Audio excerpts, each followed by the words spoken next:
একটি জীবনের দাম আসলে কত? এই প্রশ্ন রেখে গেল সদ্য ভূমিষ্ঠ এক শিশু। মাত্র ৫০০ টাকার কাছে হেরে গেছে তার জীবন। পৃথিবীর মুখ দেখতে না দেখতেই চিরতরে বিদায় নিল। মাসুম এই প্রাণটিকে জানত কতটা নির্মম এই মানুষগুলো। সন্তানের জীবন বাঁচাতে ২.৫ ঘন্টা ধরে চলে দর কষাকষি। এরপরও পাওয়া যায়নি অ্যাম্বুলেন্স। মুমূর্ষু অবস্থায় বাবার কোলে থাকা শিশুটি ততক্ষণে না ফেরার দেশে।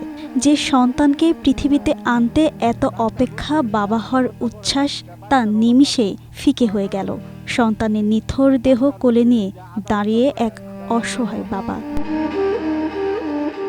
শুক্রবার রাত ১১টা কিশোরগঞ্জের একটি বেসরকারি ক্লিনিকে সিজারিয়ান অপারেশনের মাধ্যমে জন্ম হয় শিশুটির। জন্মের পর থেকেই শ্বাসকষ্টে ভুগছিল। জরুরি ভিত্তিতে শিশুটিকে কিশোরগঞ্জের শহীদ সৈয়দ নজরুল ইসলাম মেডিকেল কলেজ হাসপাতালে নেওয়া হয়। তবে অবস্থার অবনতি হলে উন্নত চিকিৎসার জন্য ময়মনসিংহে পাঠান চিকিৎসক, আর সেখানেই শুরু হয় দুর্ভোগ।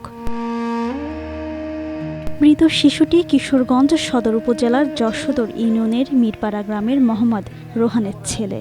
রোহানের পরিবার জানায়, হাসপাতালে গেটে গিয়ে সরকারি অ্যাম্বুলেন্স না পেয়ে বেসরকারি অ্যাম্বুলেন্স খোঁজেন স্বজনেরা। চালকেরা ময়মনসিংহ যাওয়ার জন্য ভাড়া দাবি করেন ৪,৫০০ টাকা। এদিকে সরকারি ভাড়া ১,৬০০ টাকা হলেও তারা প্রথমে ৩,৫০০, পরবর্তীতে ৪,০০০ টাকা দিতে রাজি হন। তবু চালকেরা অনড় থাকেন। সিন্ডিকেটের কারণে অন্য কোনো গাড়িকেও রোগী নিতে দেওয়া হয়নি। এই দর কষাকষির মধ্যেই রাত ৩টার দিকে নবজাতকটি মারা যায়। বাবার কোলে সন্তানের মরদেহ, এই ভার বহন করে শোকে স্তব্ধ রোহান। কোনোভাবেই পারছেন না নিজেকে সান্ত্বনা দিতে। শুধু গাড়ি না পাওয়ায় চোখের সামনে দেখতে হলো সন্তানের মৃত্যু। অ্যাম্বুলেন্স না পাওয়ায় নবজাতকের মৃত্যুর খবর গণমাধ্যম থেকে সামাজিক মাধ্যমে এখন আলোচনার শীর্ষে।